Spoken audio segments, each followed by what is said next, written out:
May I have the permission, Mr. President, to read your letter addressed to the House Infrastructure Committee dated September 8, 2025.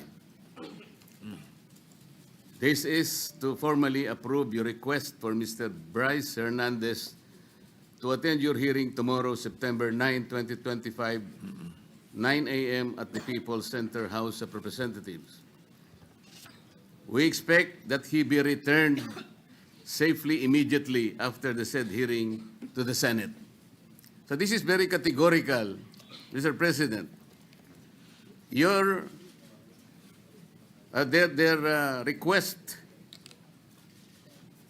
that he be called for hearing in the House of Representatives was conditioned upon his safely return to the Senate. There is no need for a motion, Mr. President.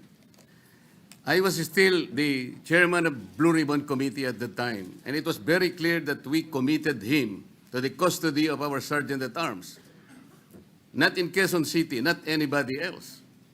And so, as already asked by Senator Alan, we are not supposed to change the rule.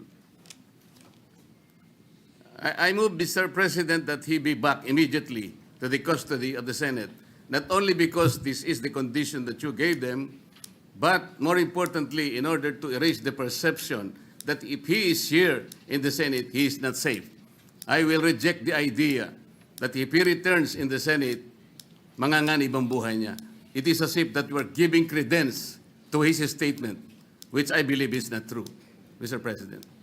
Mr. President. Majority Leader. Yes, Mr. President, with due respect to our colleague, Senator Marcoleta, there was an intervention. Actually, he was supposed to come back to the Senate, but the Speaker of the House had intervened and asked if he can be kept in the House, which you did not agree. And Yes. you said that we will put him in the PNP Custodial Center under the custody still of OSA and the Senate. Legal custody of the Yes. Senate. So Still. when he wrote the letter, Your Honor, wala pang intervention. So walang kasalanan dyan si Senate President. He was going to bring him in, but we are not bending any rule. But because the the Senate request- President already has said the rule. Mr. which President, allows the us- request of the Speaker of the House of Representatives is inconsequential here. Legal or otherwise, the custody must be here. They are only asking us to lend him to their committee. The legal custody is still acquired by the Senate.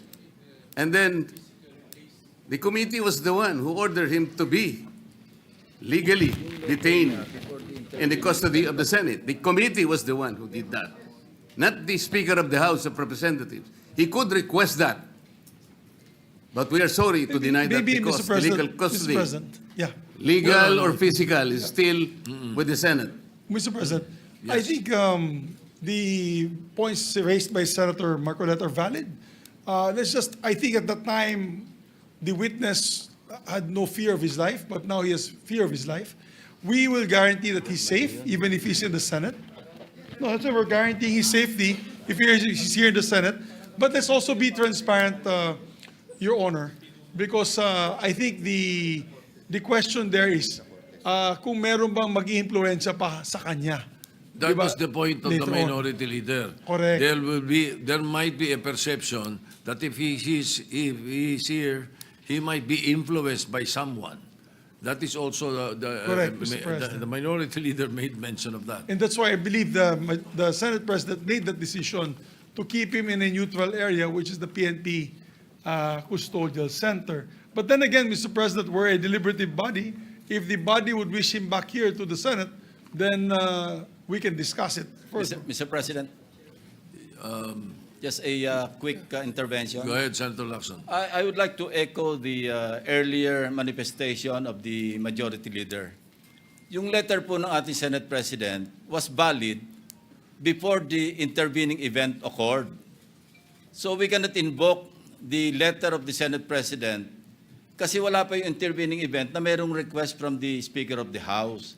And the Senate President, using his own wisdom, granted the request, but we have not given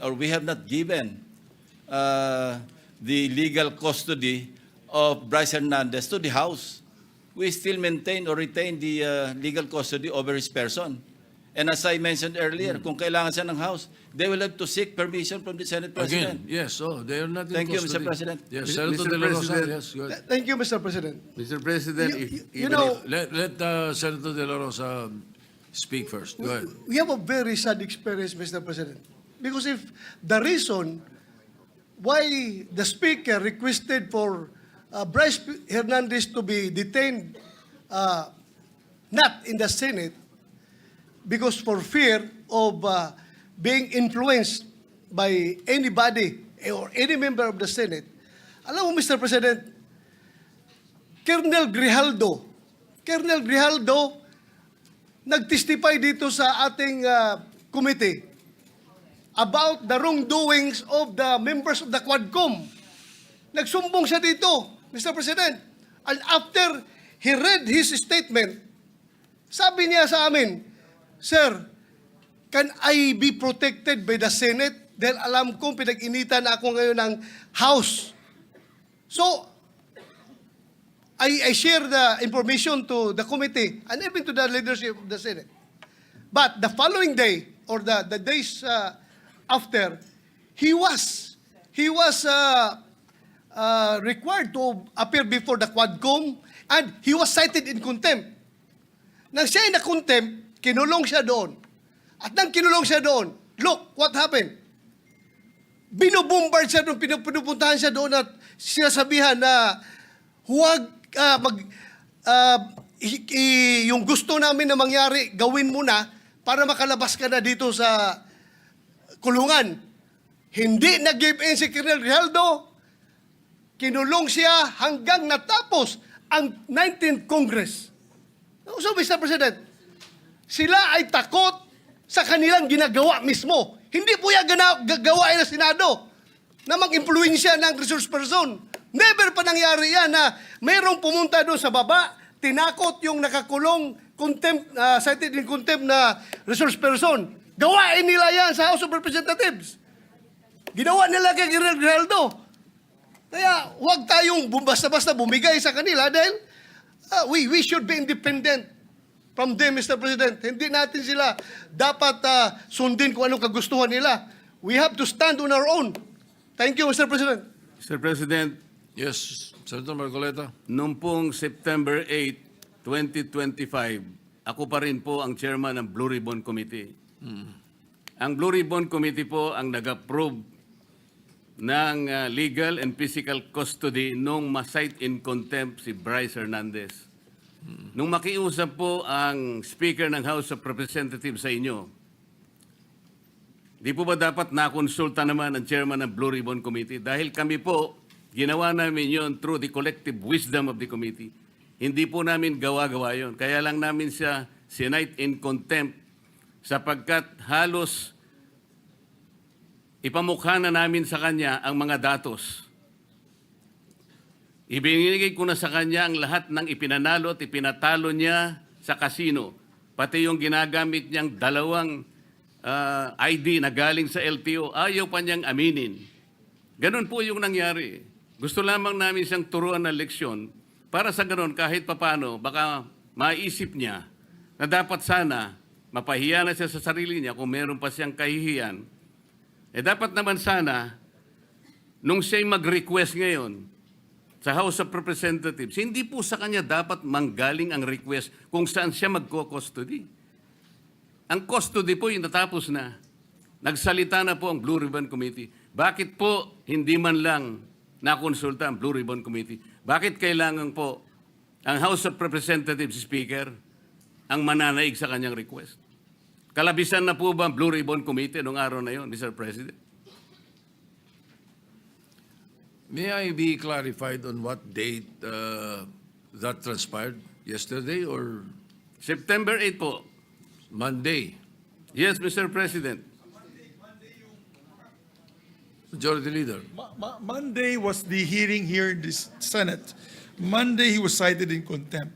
But Yeah. the hearing in the House was on Tuesday, September 9. Yes, those And as, Tuesday. So in the evening, Opo. when yesterday, no. So in the evening, when the speaker called me, Senator Marcoleta was no longer chairman of the Blue Ribbon. No more, because we had already elected It was Senator already Senator Lacson. Lacson, yes. Ibig bang sabihin po, Mr. President, nawawala ng visa yung ginawa namin? Hindi. He's Ganun po pala. He's still in legal custody. Dapat po, Therefore, igagalang po kung ano yung aming iniwan. yes, you're, Doon tayo ang- magsisimula. Ang iniwan ninyo, cite in contempt.